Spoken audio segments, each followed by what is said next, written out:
No, it is the most wonderful time of the year. That's what we always say, isn't it? But not if you're dealing with a relationship breakup. And despite ending their 11-year marriage at the start of this year, Christine and Paddy McGuiness still share their house, and they have decided not to tell their children about their split. They're even planning to spend Christmas Day together as a family. Now, we absolutely know that Paddy and Christine obviously have got particular circumstances. Their children have autism, and Christine's told us before it's really important to keep a level of normality and routine in the family, so I'm sure that's what's behind their decision. Having said that, lots of people, Judy, will find themselves in this kind of boat, won't they? Yeah, definitely. Look, good for them. If that's what they think is best for their children, then that's 100%. The most important thing. You have to assess your emotional, availability and development for your children. But it's so weird, because I had this conversation with someone the other day, because we were talking about houses and buying houses, and they were saying, wait until after January, because, unfortunately, after Christmas, then there'll be more breakups. Because, no... It's true. There's a day in January, isn't there? Are you really going through the property pages thinking that's how you get your bargain? Yeah. It's not coming home. Like, literally.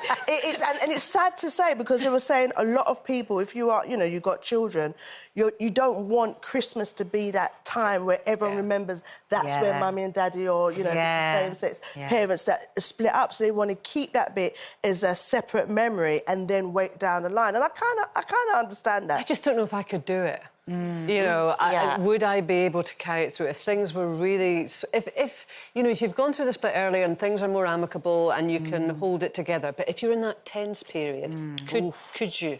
That pure hate period. You need separate tellies, that period where you're almost like, why did I with you in the first place? Where you can't even look at them, smell them, see them move. And they even breathe and it annoys you. It's weird. I mean, I remember when the kids were little and I'd be really angry with Mark, because Mark can't hide if he's upset, but I can. I could be crying 1 minute and they go, oh, hi, nice to see you. He can't do that.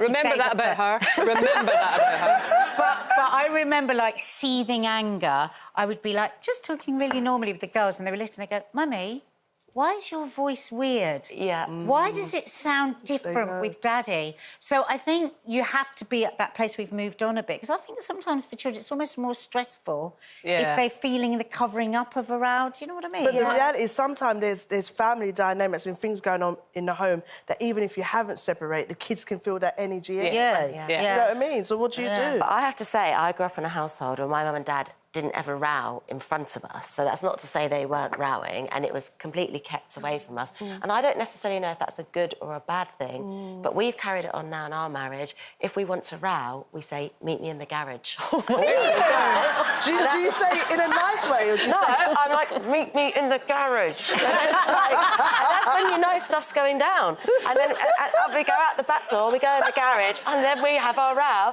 and then we come back in that voice, and we're like... I wonder if your kids think there's something completely different happening in the garage. Because maybe five years ago it might be like, meet me in the garage. Not anymore. Can you imagine if your kids become loose women and they go, yeah, well, my mum, she used to go to the garage.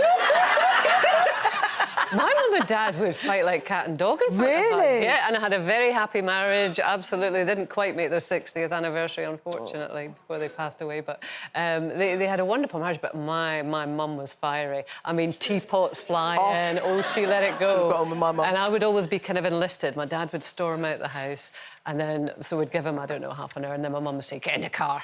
So she'd be driving, I'd be in the passenger seat, and then we'd find him somewhere in the town, and he'd be stomping all around.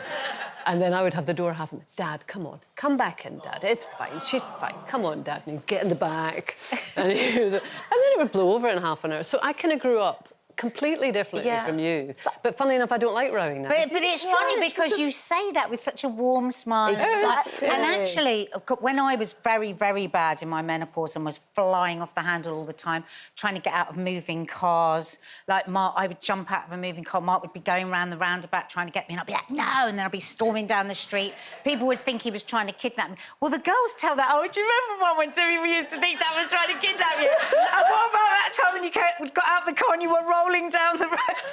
And I think the reason they look back at it fondly is because they've always seen us make up. Yeah. They've always seen it. It's weird because my parents worked together when I remember them arguing, but they worked together.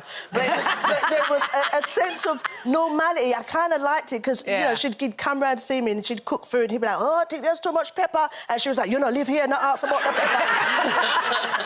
And then I'd get excited and then they'd be sitting down laughing together. So I kind of, like, even though I grew up different and my parents were together, I kind of see what you're saying with that kind of coming back It's together. like, we're talking about death, aren't we? Death is part of life. And I think arguing is part of love and part of relationship. Yeah, because what they showed you at other times was great affection and they laughed together and they spoke together and everything. I mean, if there had been...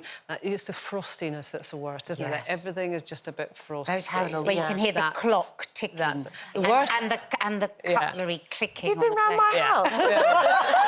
You was in the garage.